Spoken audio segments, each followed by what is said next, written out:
Olá, sou o Dr. Anderson Pereira da Silva, organizador do evento, e também sou membro da Unilogos como professor associado da Unilogos. Faço parte também como professor honoris causa da Unilogos e auxilio em muitas outras coisas também. Sou médico do programa Mais Médicos e tenho mestrado em Psicologia Clínica Integrativa pela Unilogos também. Tenho pós-graduação e especialização em atenção básica pela UFPR, Universidade Federal do Paraná, especialização em gestão da saúde pela Unilogos, em neurociências também pela Unileia, em saúde mental, dependência química pela FASousa, MBA e DBA pela FIB e, além disso, sou embaixador institucional para a América do Sul pela Unilogos. Vice-presidente, fui nomeado há pouco tempo agora pela ABA, pela Academia Brasileira de Acupuntura, que é ligada também à Unilogos. E sou ex-professor de Medicina Social e Saúde Pública da UNO. E sou professor e palestrante do Centro de Capacitação Técnica Jauai, na Bolívia. Aí está o meu contato e também meu currículo Lattes. Hoje eu vou falar para vocês sobre o tema Síndrome de Burnout na pandemia. Esse tema é um tema que eu estudo, na verdade, desde quando eu comecei medicina, que foi em 2010. E foi justamente um ano também que eu comecei a cursar o mestrado. Eu comecei o mestrado em psicologia na Bolívia e terminei esse mestrado na Unilogos.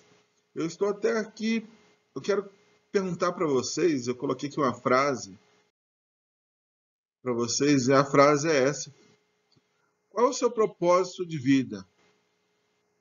Talvez você vai perguntar assim, por que ele está falando de burnout e perguntando para a gente qual é o propósito de vida? Porque essa é uma pergunta que deve vir para o nosso coração nesse momento. Muitas vezes nós estamos trabalhando, o nosso propósito de vida se torna um problema na nossa vida. Muitas vezes o nosso projeto de vida, aquilo que antes nos trazia alegria, aquilo que antes nos trazia prazer, que nós íamos trabalhar com maior alegria, agora se torna algo difícil. E nós vamos ver um pouquinho sobre isso. Então vamos lá. Olha, eu peguei aqui essa reportagem que está na Folha de Vitória, que falou o seguinte: casos de síndrome de burnout aumentam em profissionais de saúde durante a pandemia. Especialistas destacam que a pandemia de Covid-19 exacerbou um problema já existente nos sistemas de saúde. E eu estou até aqui com uma revista de 2019, a revista Ser Médico, do Conselho, aqui é do CREMESP. Eu peguei essa revista lá no Conselho Federal de Medicina do Paraná. E aqui nessa revista está falando sobre burnout também, e falando como uma das causas do suicídio, porque o burnout ele leva a pessoa a ter ideação suicida, ou seja, leva a pessoa a ter vontade de tirar a própria vida. Nós vamos ver um pouco mais sobre isso à frente. Vamos seguir. Olha, nós somos treinados como médicos, e na verdade todos nós, né, na vida, a falar assim, né? Mostre-me onde dói. Nós perguntamos, né? Assim, ó, mostre-me onde dói. Nós procuramos a causa da dor, nós temos que ver. Ainda mais eu que sou mineiro, né? Tem que ver e ainda tem que tocar, né? Tem que ser algo visível e palpável. Um corte, uma fratura, uma hemorragia, que aí se for hemorragia, coloca o dedo, a mão ou algo assim para pressionar, para poder parar. Mas e a saúde mental? O que a gente faz? Como tocar e mensurar a extensão da fratura emocional que a pessoa tem? Como que a gente vai fazer isso? Então, por vezes, ela é negligenciada e é tido como frescura, preguiça, fraqueza, falta de vergonha na cara. É dessa forma que é visto muitas vezes. Eu peguei essa reportagem aí na Ordem dos Médicos do Brasil, do lado do Paraná, quando eles colocaram essa reportagem do início desse ano, mostrando que os doutores do novo milênio, aí ficou doutores do milênio, mas na verdade é a tradução, né?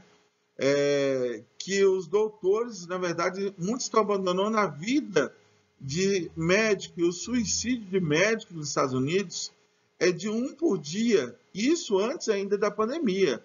Olha só para vocês verem, o dobro da população em geral. E os motivos, alguns acreditam, é que a medicina ela está como um navio assim, à deriva. Em que sentido? É que os médicos estão perdendo a autonomia. Cada dia mais nós temos os chamados guidelines, né? Temos os chamados. Eu tenho até aqui atrás de mim, mostrar para você, por exemplo, aqui, ó, como um manual de emergência, né? Muito bom esse manual aqui. Esse aqui é da USP e tem outros ali atrás também.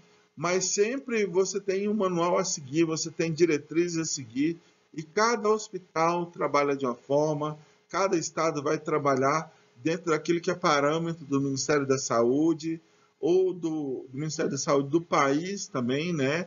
E muitas vezes tem ali, no caso, país, você tem o estado, você tem também a cidade e você tem também a questão hospitalar.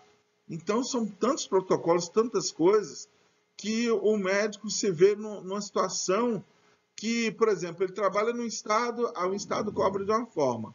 Ele trabalha no o outro estado cobra de outra forma. E aí a vigilância sanitária pode ir em cima dele e cobrar, né? De alguma forma sendo difícil, né? Aí o que acontece? Acaba que a pessoa chega ao esgotamento muito mais rápido. E aí colocaram assim, que não são poucos esses milênios, né, esses novos doutores, que estão chegando a esse esgotamento, entendeu? E não somente nisso, mas nas questões econômicas também. Qualquer cursinho médico, ele vai custar 2.000, 3.000, 5.000 reais. Qualquer cursinho de aperfeiçoamento que se vai fazer, custa isso. Eu fiz um curso de final de semana que ele custou 6.000 reais, entendeu? De dermatologia. Mas esse é o valor que é cobrado. Principalmente quanto melhor o curso, mais caro ele é, entendeu? Vamos lá, continuando. E quando a gente fala da pandemia, a Débora Kestel, diretora do Departamento de Saúde Mental da OMS, falou que isolamento, medo, incerteza e o caos econômico, todos eles causam ou podem causar sofrimento psicológico. Agora, pior ainda para aqueles que são trabalhadores de saúde. E eu vou incluir aqui trabalhadores de saúde e vou colocar todos os trabalhadores que estão indo trabalhar. Por quê? Porque aqui nós estamos falando do burnout, mas entra também aquele que está lá no supermercado, aquele que trabalha na limpeza, é o policial que está indo, é o bombeiro que está indo, é a pessoa que está indo trabalhar no metrô, é a pessoa que está indo que ela tem que trabalhar no transporte público para não deixar a população sem o transporte, entendeu? São pessoas que não pararam e não podem parar durante a pandemia.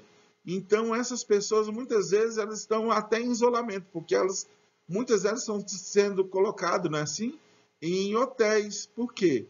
Para poder elas não terem contato com a sua família, para não ter o risco de transmitir o vírus. Então, isso tudo causa incerteza. E muitas dessas pessoas estão perdendo até emprego. E pior ainda, perdendo amigos, né? Nós vamos ver isso mais para frente.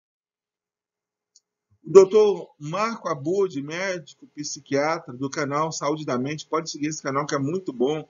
Ele citou em uma palestra que fizeram uma pesquisa na China, onde 50%, logo nessa época da pandemia, né, logo no início, aí apresentavam quadro de estresse e 45% de depressão. E na Inglaterra fizeram um estudo onde mostrou que 32% já se achavam, da população, já se achavam já com a saúde mental piorando. Só para vocês terem uma ideia. Bom, quando a gente fala sobre síndrome de burnout, não tem como falar de síndrome de burnout sem falar da Christian Malachi, que é a que tem o inventório de Malachi, né?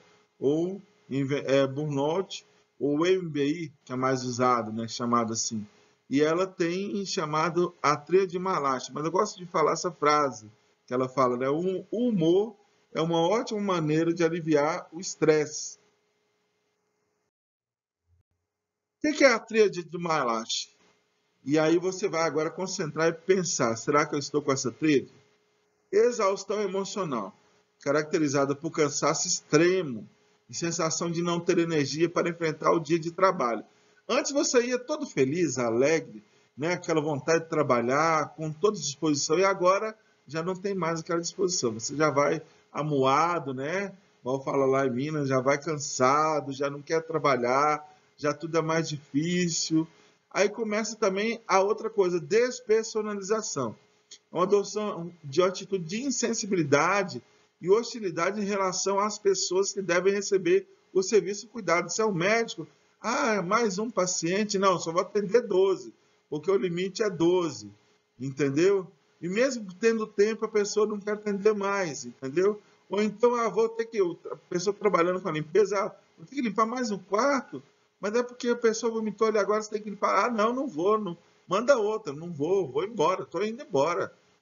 Mas falta meia hora ainda. Não, estou indo embora, cansei.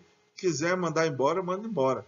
A pessoa já começa a perder a sensibilidade e fala assim, que eu não estou nem aí com esse trabalho mais.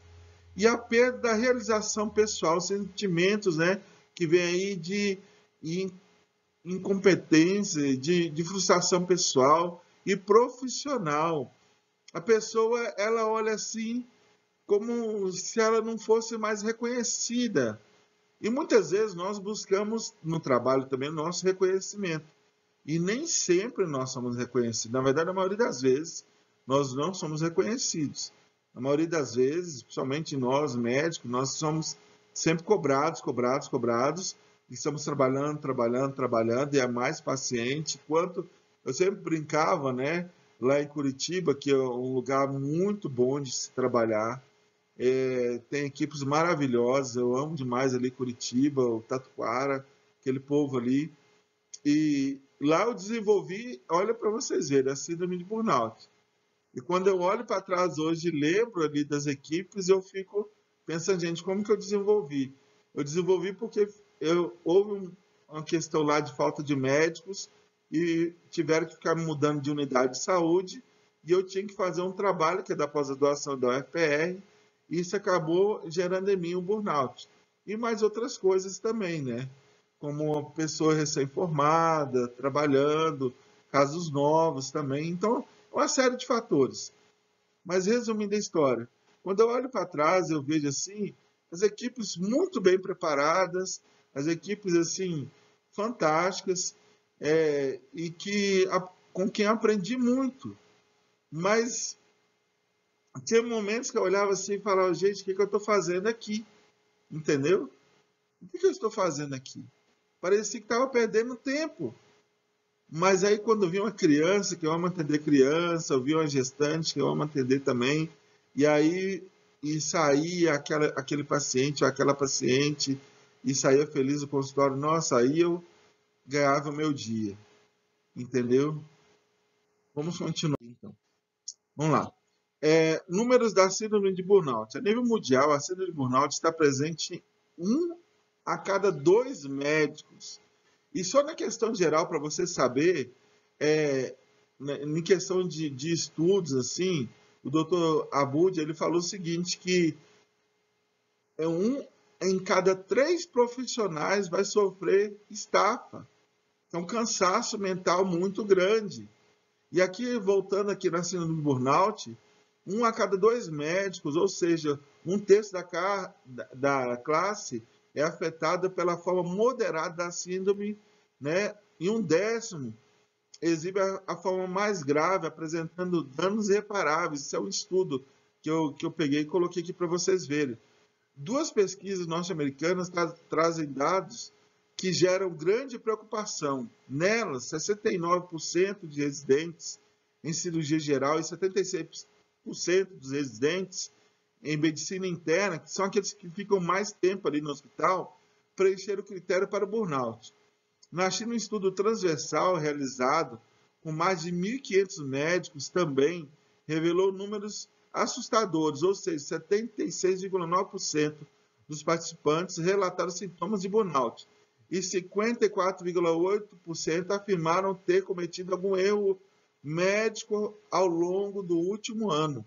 Isso tem a ver com o quê? Com cansaço. Então, segundo dados do Conselho Federal de Medicina, aqui no Brasil, né, 23,1% dos médicos também aqui manifestaram burnout elevado, entendeu?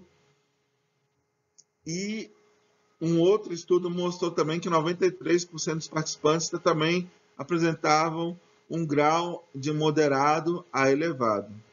Vamos passar um pouquinho aqui. Isso aqui foi uma pesquisa realizada e publicada na Revista Brasileira de Saúde Ocupacional em 2018. E estava ali, olha, justamente quem está trabalhando muito atualmente agora, né?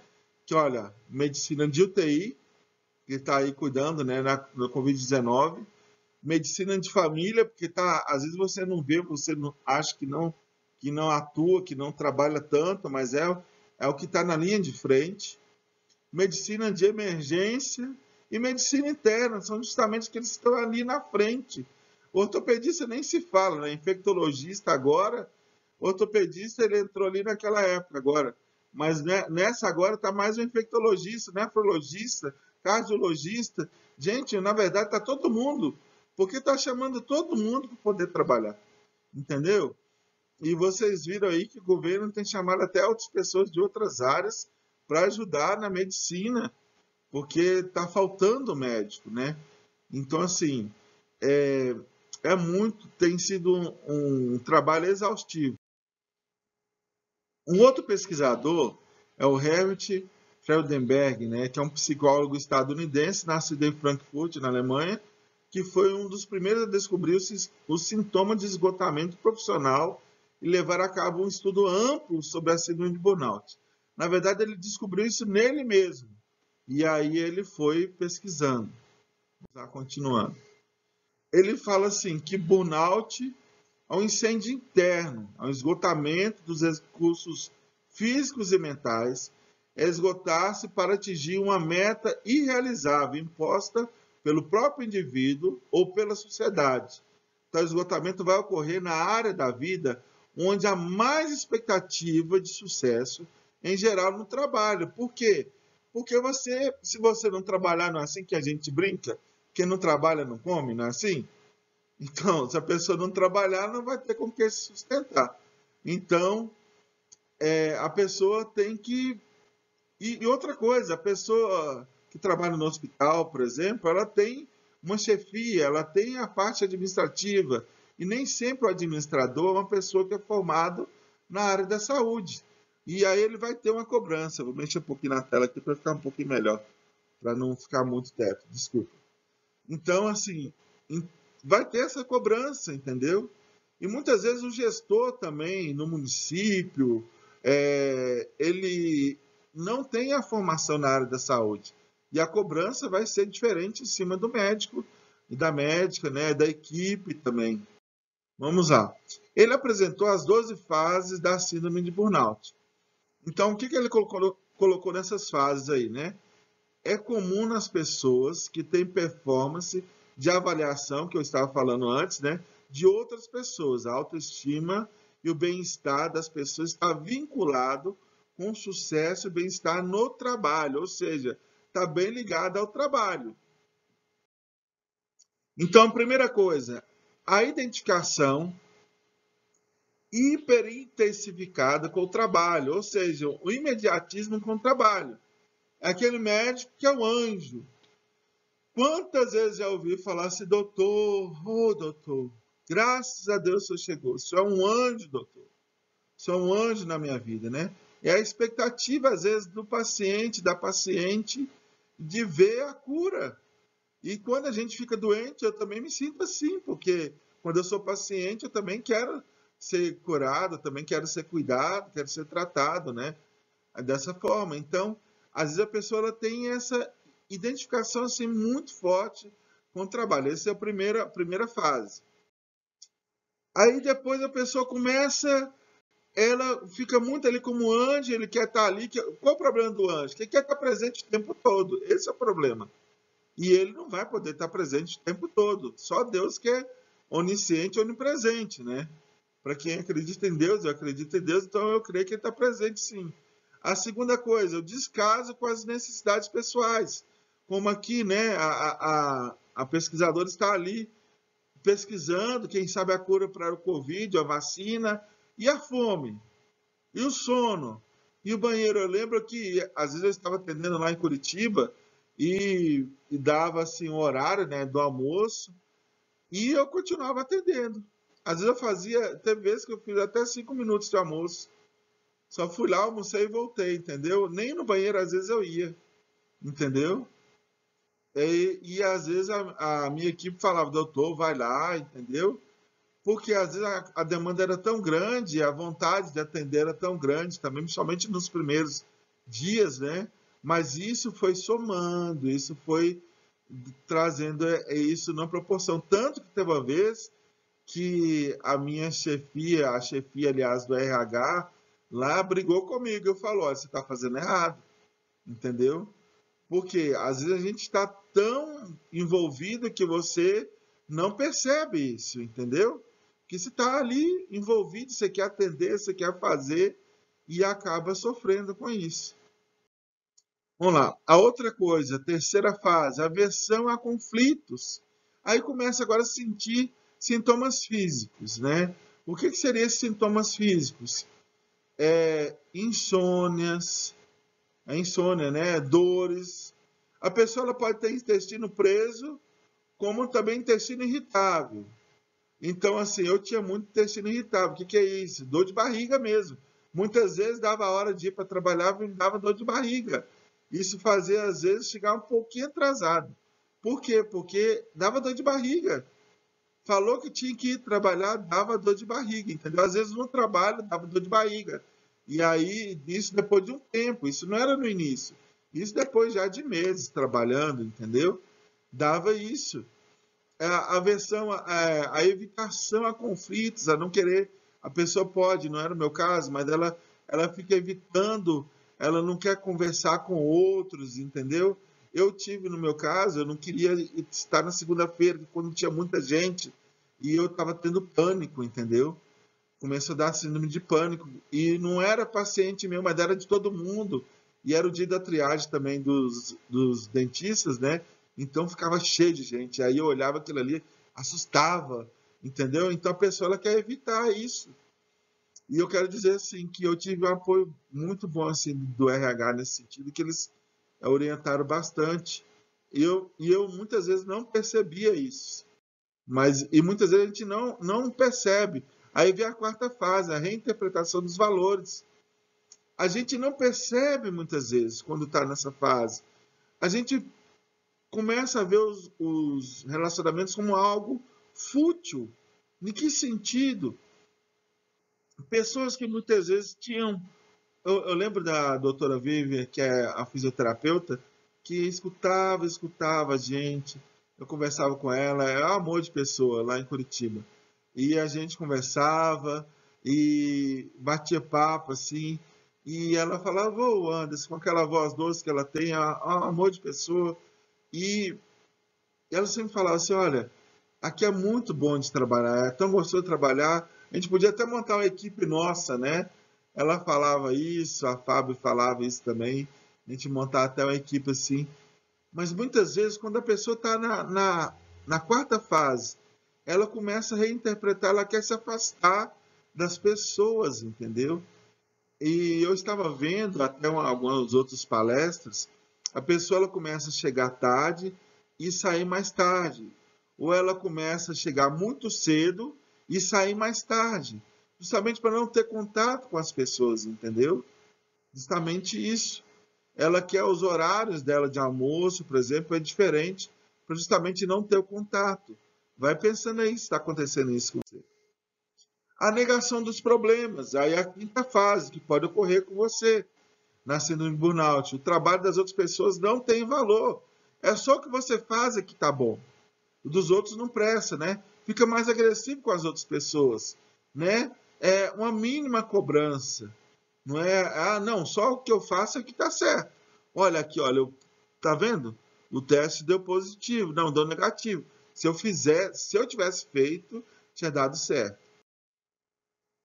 O recolhimento é a versão em reuniões. A pessoa, quando falou em reunião, foge das reuniões. Há encontros, compromissos, foge de confrontos, né? Ó, vem aqui que nós precisamos conversar. A pessoa vai fugir, porque ela não quer ser confrontada com a que ela está fazendo. A despersonalização, gente, essa parte, já tinha até falado na tríade de Malachi, né? A pessoa começa a ter uma confusão mental, tá até ali a pessoa virando o olho, né? Ela começa agora a não se reconhecer mais. ela esquece as coisas, ela confunde datas. Inclusive por isso que o ano passado, eu pedi até afastamento, eu tive com a minha neurologista, a doutora Kelly, lá em Curitiba, eu pedi afastamento porque eu percebi que eu comecei a esquecer algumas coisas. E esse ano aqui, hoje, onde eu estou também, eu falei isso. Estive com a minha doutora Kelly novamente também, falei isso, porque para não trazer problema para mim, entendeu? Nem para outras pessoas, porque a gente pode esquecer. E a pessoa ela começa a despersonalizar agora, então. Olha, sente que não reconhece a si mesma. Às vezes acontece isso. Porque eu, por exemplo, eu sou muito feliz, sou muito alegre, sou muito tranquilo, entendeu? E às vezes a pessoa, ela. Ah, tem um outro detalhe. Eu já atendi pacientes que e leva ao pé da letra o que a pessoa brinca com ele. Na despersonalização, ele acha que tudo que você fala é com ele, entendeu? Então ele acha que o que você está falando não é com ele. Por exemplo, você brincou assim, olha, tá chovendo é por sua causa. Então a pessoa já começa a achar que você está falando verdade, entendeu? Então tem que tomar cuidado com isso. Por isso precisa de ajuda. Essa é a sétima fase. A tristeza profunda, desesperança. Imagina, a pessoa não pode sair de casa agora, né? É, parece que está sendo mandado embora, e muitas vezes é mandado embora, porque a gestão não percebe isso. Muitas vezes a equipe não sabe, a equipe não sabe lidar com a situação. Já atendi vários pacientes, e teve uma paciente uma vez que ela decidiu, eles mudaram para um outro local de trabalho, e lá ela não se adaptou, e ela começou a ter todos os sinais de burnout, e aí ela pediu para voltar, eu mandei a carta para ela voltar para outro trabalho, para outro local onde ela estava, ela voltou, e aí, mas eles começaram a persegui-la, ela decidiu sair da empresa, e aí eu encontrei ela depois numa outra empresa, e ela falou, agora eu estou feliz, porque aqui não tem nada mais aquilo que eu tinha lá no outro local, entendeu? Então parece que ela vai ser mandada embora, muitas vezes ela é mandada embora mesmo, entendeu? Porque às vezes a equipe não está preparada, a liderança, né, a gestão não está preparada. Tudo é difícil para essa pessoa, porque ela está numa tristeza profunda. Ela está em depressão muitas vezes. Para ela, não tem mais salvação. Ela olha, pronto, eu vou pegar o Covid aqui, eu vou ficar, né, ruim. Aí agora a pessoa entra num colapso físico e mental. A pessoa, olha, não dá conta de fazer mais nada de forma física e mental. Entendeu? E aí a pessoa entra em colapso, começa a chorar, e chorar, e chorar, e chorar. Já atendi paciente assim, que estava chorando só de pensar no trabalho. E aí entra a parte do estado de urgência, onde ela precisa de uma internação e de um tratamento psiquiátrico. Muitas vezes ela precisa de ser internada mesmo, no hospital, numa clínica, para poder ser cuidada. Bom, a nova definição da OMS, da síndrome de burnout, fala, a partir de 28 de maio de 2019, fala que é um estresse crônico no trabalho e que não foi administrado com êxito. Isso já está no CID-11, que vai ser no Brasil, como é um pouco atrasado, a partir de janeiro de 2022, né? E vai estar ligado a problemas associados ao emprego e ao desemprego. Então, olha só, de acordo com o ISMA-BR, em 2018, 72% da população brasileira sofre sequela do estresse do leve ao considerado devastador. Entre esses, 32% tem a síndrome de burnout. Só para vocês terem uma ideia. Burnout é um pedido de socorro, coloca isso na sua cabeça. Então, e quando a gente entra agora para os profissionais de saúde, aqueles que estão trabalhando na pandemia? A etiologia, ou seja, a causa, é essencialmente multifatorial, são vários fatores. Ser desencadeada por um estresse emocional contínuo.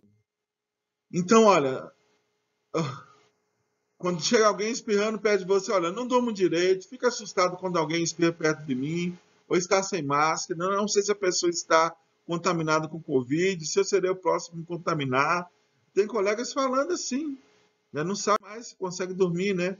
A responsabilidade dos profissionais na pandemia é muito grande. Eles tentam barrar, né? Olha, vamos parar, mas é difícil. Às vezes fala com os pacientes, fique em casa por nós.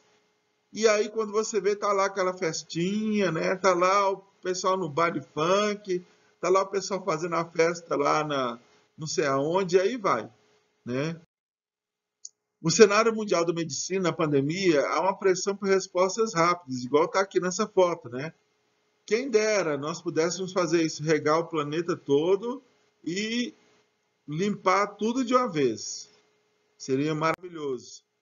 Lembra dessa parte aí, dessa médica que foi hostilizada lá na Espanha? Colocaram rata contagiosa. Isso aconteceu também na Bolívia, de enfermeiros, de enfermeiras, de médicos chegando para a sua casa e aí os vizinhos colocando eles para fora, não deixando eles entrarem, entendeu? Porque falando que ia contaminar os demais ali do local onde eles estavam morando. Olha só, eu achei interessante essa imagem, porque está escrito ali bem no olhinho ali do médico, né? Covid-19. As aflições da família, o medo de perder o ente querido, a dor da perda, o medo da contaminação, a angústia de não poder se despedir.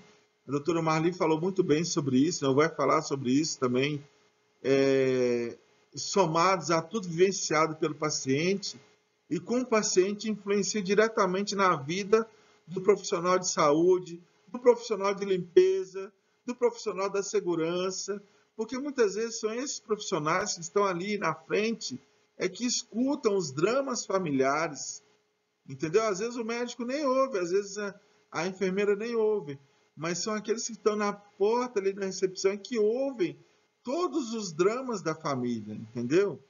E são eles que estão sendo para-raio muitas vezes. E olha, igual eu estava conversando ontem com a doutora Tuane, né? Todos os dias, ela falou até na palestra dela, todos os dias a gente chega em casa, a gente não para, porque a gente continua procurando, buscando informações. Então, assim, é o tempo todo buscando informações, novos tratamentos, vendo o que o Ministério de Saúde está colocando. Estava vendo agora que parece que a ivermectina já não tem que ser agora de controle especial, já não pode mais a pessoa comprar, porque como está sendo divulgado que pode ser um tratamento, mas que não é nada conclusivo, né? Mas aí já mudou tudo, entendeu? Assim como foi com a hidroxicloroquina. Então, as coisas estão mudando muito rápido. E isso assusta. E isso muda. Isso vai deixando as coisas mais sombrias. Porque você entra e olha, parece que não vai passar. Mas será que não vai passar? Nos chamam de heróis. Eu coloquei esse texto é um pouquinho grande, ele estava em espanhol, mas eu achei interessante esse texto e eu quero ler para vocês, bem rapidamente. Não temos super-heróis entre os nossos profissionais de saúde. Eles são pessoas e a partir de um atendimento humanizado, centrado na pessoa, é essencial vê-los como tal, para proteger seus aspectos de vulnerabilidade e proteger seus pontos fortes. Vamos deixar super-heróis no mundo da fantasia, lá do Thanos, né? Lá do Super-Homem, né? Do Capitão América, e você vê as pessoas que cuidam delas. E quando a situação crítica for controlada, tenhamos em mente que será um momento particularmente sensível. Conhecemos os efeitos do estresse e da exaustão prolongada, viu? O cortisol prolongado direto no cérebro, ele acaba alterando a função cerebral, de forma que a pessoa fica mais lenta e o cérebro até ele reduz o funcionamento mesmo, tanto física quanto psicologicamente, e será essencial promover a digestão, né, do que estamos experimentando. E aqui já estou terminando, né? Pequenas coisas que tornam-se adaptativas, né? Como um band-aid, né? Desculpa aí o band-aid, né? Como um curativo, que podem cultivar a resiliência.